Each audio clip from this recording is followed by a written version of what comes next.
بسم اللہ الرحمن الرحیم۔ محترم ناظرین، السلام علیکم۔ ناظرین، ولیوں کے سردار شہنشاہ بغداد سرکار غوث العظم رحمۃ اللہ علیہ اپنے مدرسے کے اندر اجتماع میں بیان فرما رہے تھے کہ چھت پر سے ایک سانپ آپ رحمۃ اللہ علیہ پر گرا۔ سامعین میں بھگدڑ مچ گئی، ہر طرف خوف و ہراس پھیل گیا، مگر سرکار بغداد رحمۃ اللہ علیہ اپنی جگہ سے نہ ہلے۔ سانپ آپ رحمۃ اللہ علیہ کے کپڑوں میں گھس گیا اور تمام جسم مبارک سے لپٹتا ہوا گریبان شریف تک باہر نکلا اور گردن مبارک پر لپٹ گیا۔ مگر قربان جائیے میرے مرشد شہنشاہ بغداد رحمۃ اللہ علیہ پہ کہ ذرا برابر نہ گھبرائے نہ ہی بیان بند کیا۔ اب سانپ زمین پر آ گیا اور دم پر کھڑا ہو گیا اور کچھ کہہ کر چلا گیا۔ لوگ جمع ہوئے اور عرض کرنے لگے، حضور، سانپ نے آپ رحمۃ اللہ علیہ سے کیا بات کی؟ آپ رحمۃ اللہ علیہ نے ارشاد فرمایا، سانپ نے کہا، میں نے بہت سارے اولیاء اللہ کو آزمایا مگر آپ جیسا کسی کو نہیں پایا۔ وہ کیا مرتبہ اے غوث ہے بالا تیرا، وہ کیا مرتبہ اے غوث ہے بالا تیرا، اونچے اونچوں کے سروں سے قدم اعلیٰ تیرا۔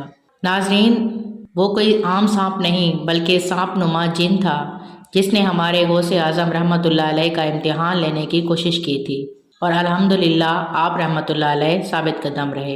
حضور شہنشاہ بغداد سرکار غوث اعظم رحمۃ اللہ علیہ فرماتے ہیں، ایک بار میں جامع منصور میں مصروف نماز تھا کہ وہی سانپ پھر آ گیا۔ اس نے میرے سجدے کی جگہ پر سر رکھ کر منہ کھول دیا۔ میں نے اسے ہٹا کر سجدہ کیا مگر وہ میری گردن سے لپٹ گیا، پھر وہ میری ایک آستین میں گھس کر دوسری آستین سے نکلا۔ نماز مکمل کرنے کے بعد جب میں نے سلام پھیرا تو وہ غائب ہو گیا۔ دوسرے روز جب میں پھر اسی مسجد میں داخل ہوا تو مجھے ایک بڑی بڑی آنکھوں والا آدمی نظر آیا۔ میں نے اسے دیکھ کر اندازہ لگا لیا کہ یہ شخص انسان نہیں ہے بلکہ کوئی جن ہے۔ وہ جن مجھ سے کہنے لگا کہ میں آپ رحمۃ اللہ علیہ کو تنگ کرنے والا وہی سانپ ہوں۔ میں نے سانپ کے روپ میں بہت سارے اولیاء اللہ کو آزمایا ہے مگر آپ رحمۃ اللہ علیہ جیسا کسی کو بھی ثابت قدم نہیں پایا۔ پھر وہ جن آپ رحمۃ اللہ علیہ کے دست حق پرست پر طائب ہو گیا۔ ناظرین، ابو سعد عبداللہ بن احمد کا بیان ہے کہ ایک بار میری لڑکی فاطمہ گھر کی چھت سے یکایک غائب ہو گئی۔ میں نے پریشان ہو کر سرکار بغداد حضور سیدنا غوث پاک رحمۃ اللہ علیہ کی خدمت بابرکت میں حاضر ہو کر فریاد کی۔ آپ رحمۃ اللہ علیہ نے ارشاد فرمایا، کرخ جا کر وہاں کے ویرانے میں رات کے وقت ایک ٹیلے پر اپنے ارد گرد حصار یعنی دائرہ باندھ کر بیٹھ جاؤ، وہاں بسم اللہ کہہ لینا اور میرا تصور باندھ لینا۔ رات کے اندھیرے میں تمہارے ارد گرد جنات کے لشکر گزریں گے، ان کی شکلیں عجیب و غریب ہوں گی، انہیں دیکھ کر ڈرنا نہیں۔ سحری کے وقت جنات کا بادشاہ تمہارے پاس حاضر ہوگا اور تم سے تمہاری حاجت دریافت کرے گا۔ اس سے کہنا، مجھے شیخ عبد القادر جیلانی رحمۃ اللہ علیہ نے بغداد سے بھیجا ہے، تم میری لڑکی کو تلاش کرو۔ چنانچہ کرخ کے ویرانے میں جا کر میں نے حضور غوث اعظم رحمۃ اللہ علیہ کے بتائے ہوئے طریقے پر عمل کیا۔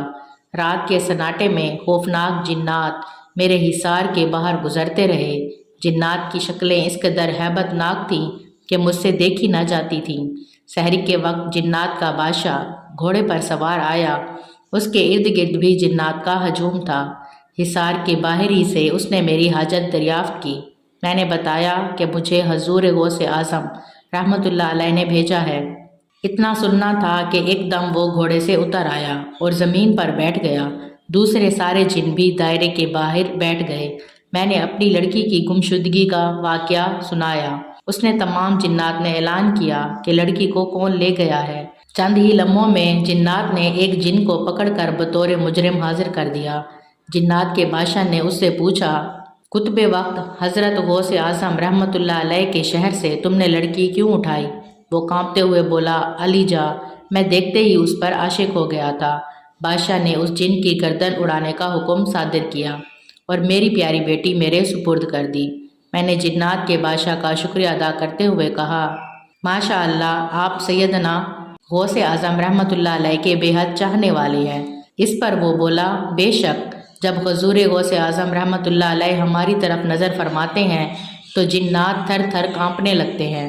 جب اللہ تعالیٰ کسی قطب وقت کا تعین فرماتا ہے تو جن و انس اس کے تابع کر دیے جاتے ہیں۔